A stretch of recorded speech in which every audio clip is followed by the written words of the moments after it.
एक बूढ़ा फकीर हर बार झूठ बोलकर एक जवान और खूबसूरत लेडी डॉक्टर को बहाने से क्लिनिक से जंगल बुलाता रहा। कभी सीने में दर्द का बहाना, कभी सांस की तकलीफ और कभी बीमारी का ड्रामा। डॉक्टर उसकी सादगी और उम्र को देखकर हर बार उसकी मदद करने चली जाती। लेकिन एक दिन फकीर ने उसे शाम के समय अपनी झोंपड़ी में बुला लिया। फिर उस रात उस झोंपड़ी में ऐसा कुछ हुआ कि अगली सुबह जैसे ही गांव वालों को सच का पता चला, पूरे गांव में कोहराम मच गया। लोग रोते, चीखते, दौड़ते हुए जंगल की तरफ भागे।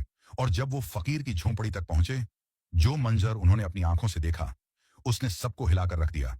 आखिर उस रात ऐसा क्या हुआ था जिसने एक फकीर और एक डॉक्टर की जिंदगी को हमेशा के लिए बदल दिया?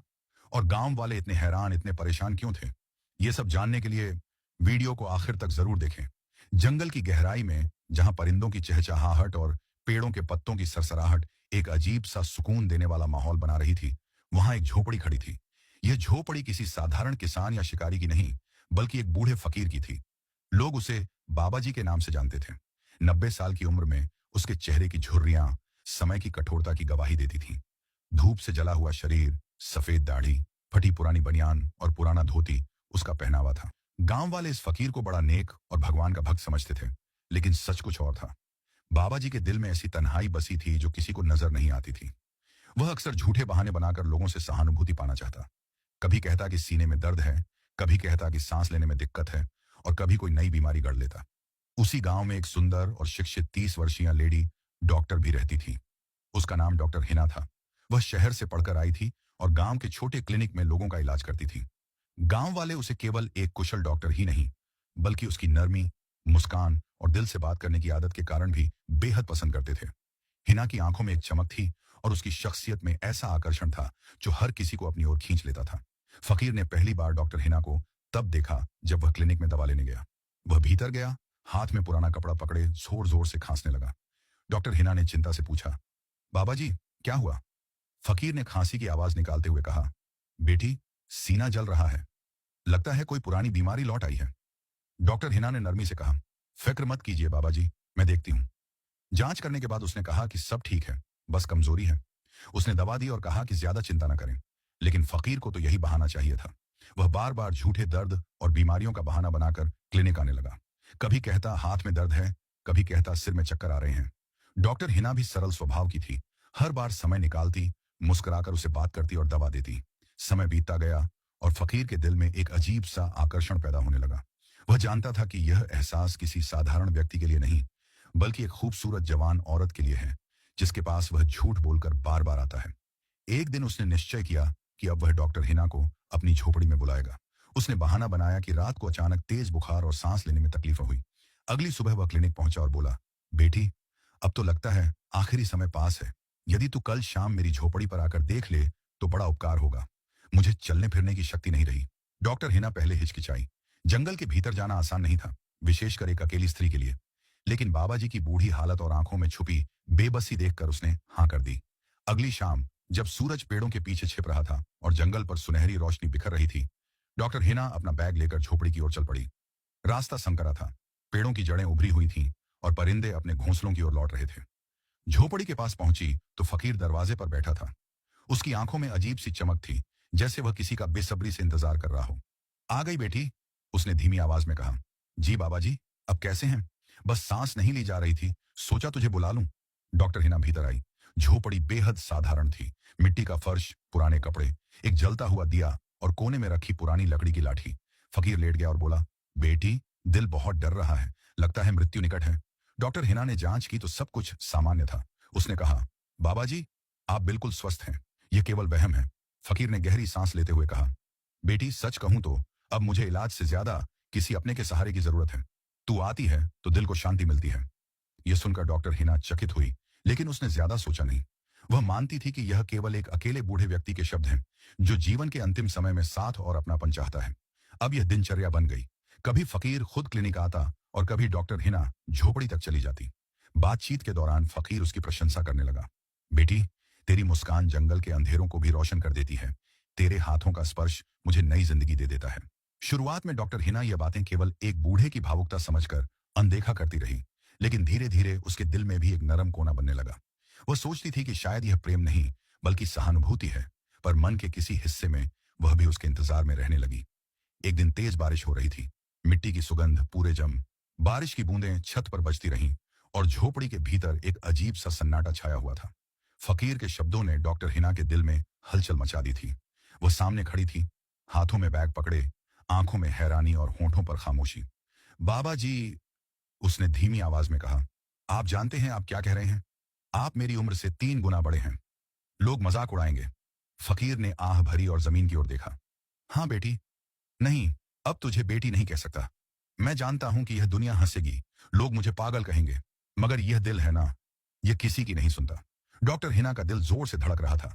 वह खुद को रोकना चाहती थी, मगर उन बूढ़ी आंखों में जो तन्हाई और सच्चाई दिख रही थी, उसने उसकी आत्मा को छू लिया। कुछ पल वह चुप रही, फिर धीरे से बोली, मुझे समझ नहीं आ रहा कि यह हमदर्दी है या सचमुच प्यार, लेकिन इतना जरूर कह सकती हूं कि आपके बिना मेरा दिल भी खाली लगता है। फकीर की आंखों में चमक आ गई। वह पहली बार मुस्कुराया, एक ऐसी मुस्कान जो बरसों बाद उसके चेहरे पर आई थी। अब दोनों के बीच एक नया रिश्ता बन चुका था। डॉक्टर हिना अब केवल एक डॉक्टर नहीं रही, बल्कि फकीर की जिंदगी की रोशनी बन गई। वह अक्सर झोपड़ी पर आती और घंटों बातें करती। वह अपने बचपन, शहर की जिंदगी और अपने सपनों के बारे में बताती। फकीर अपनी पुरानी यादें सुनाता। जब मैं जवान था तो समुंदर के किनारे मछलियां पकड़ता था। हाथ मजबूत थे, मगर दिल हमेशा खाली रहा। शादी की, मगर पत्नी जल्दी ही मर गई।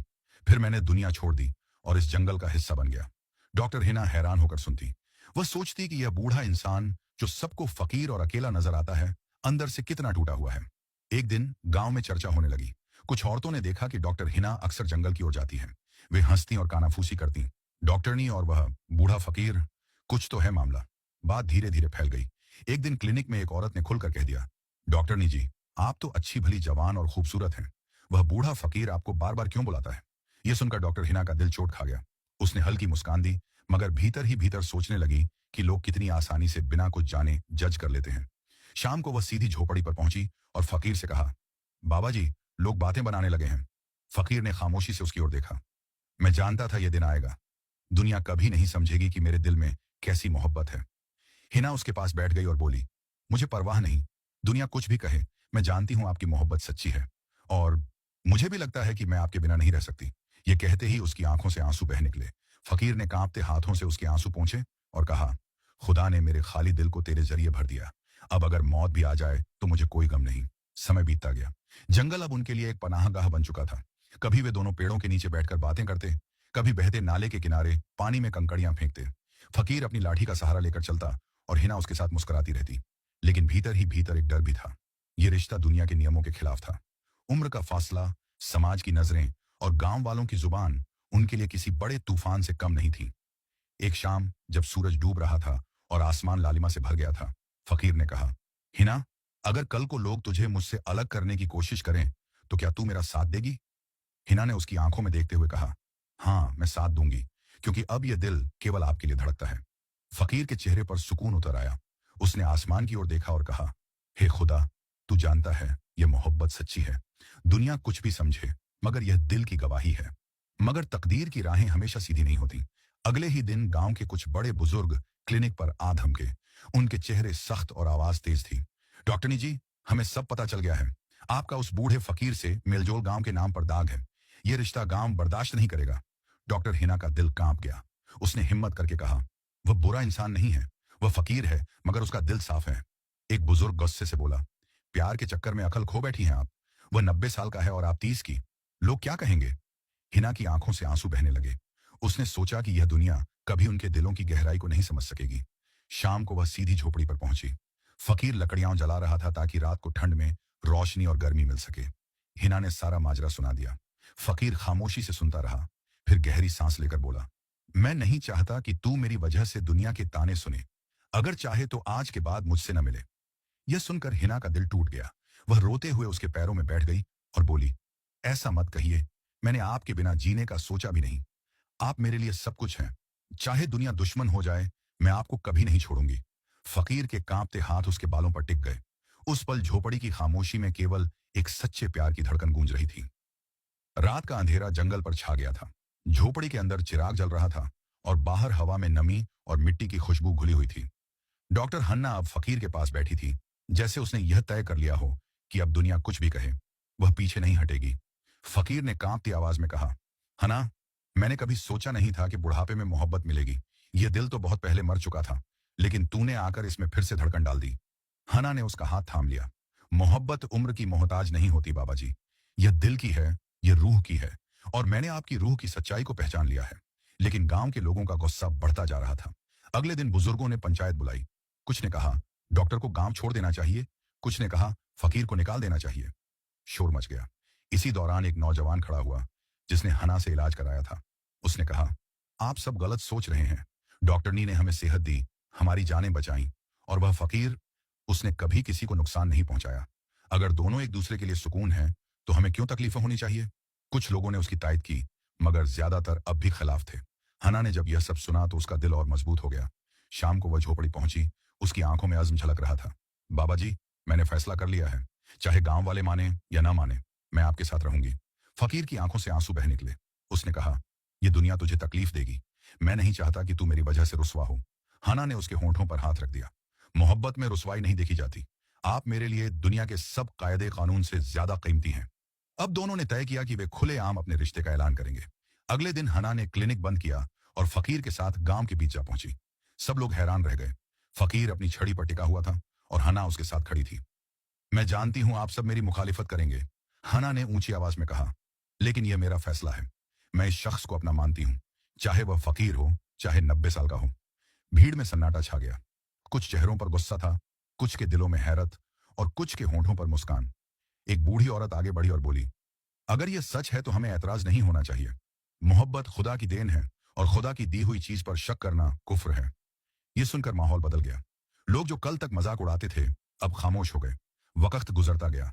हना अब क्लिनिक के बाद ज्यादातर वक्त झोपड़ी में गुजारती। वह फकीर के लिए खाना बनाती, दवा देती और उसके साथ बैठकर बातें करती। फकीर कभी कभी हैरान रह जाता कि उसने अपनी जिंदगी के आखिरी बरसों में ऐसा सुकून कैसे पा लिया। हना, मैंने तो सोच लिया था कि यह झोपड़ी ही मेरी कब्र होगी, लेकिन तूने इस जगह को जन्नत बना दिया। हना मुस्कुराकर जवाब देती, मोहब्बत इंसान को जन्नत दे देती है, चाहे वह दुनिया का सबसे गरीब क्यों ना हो।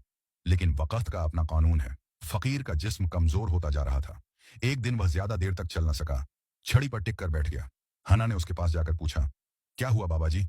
फकीर ने कमजोर आवाज में कहा, हना, लगता है मेरा वक्त करीब है। यह सुनकर हना का दिल चाक हो गया। उसने कहा, ऐसा मत कहिए, आपके बिना मैं क्या करूंगी? फकीर ने उसका हाथ अपने हाथों में लेकर कहा, मोहब्बत जिस्म की नहीं, रूह की होती है। मेरा जिस्म चाहे मिट्टी में मिल जाए, लेकिन मेरी मोहब्बत हमेशा तेरे साथ रहेगी। कुछ दिन बाद एक सुबह झोपड़ी में चिराग बुझा हुआ था। फकीर बिस्तर पर लेटा था। उसके चेहरे पर सुकून था। हना उसके पास बैठी आंसू बहा रही थी। फकीर ने आंखें खोली और आखिरी बार कहा, हना, शुक्र है कि मेरा दिल खाली नहीं मरा। तूने मुझे मोहब्बत दी। यह कहकर उसने आंखें बंद कर लीं और हमेशा के लिए खामोश हो गया। हना ने उसका सिर अपने सीने पर रखकर रोया। उस वक्त जंगल में हवा के झोंके चले, जैसे कुदरत भी इस मोहब्बत को सलाम कर रही हो।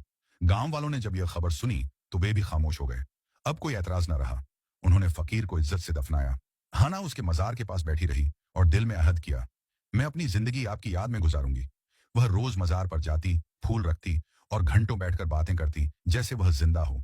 क्लिनिक भी चलता रहा, मगर अब उसके अंदर एक अजीब सुकून था। गांव वाले भी अब उसकी इज्जत करते, क्योंकि उन्होंने देख लिया था कि मोहब्बत सिर्फ जवानी या दौलत की नहीं होती, बल्कि दिल की सच्चाई पर कायम होती है।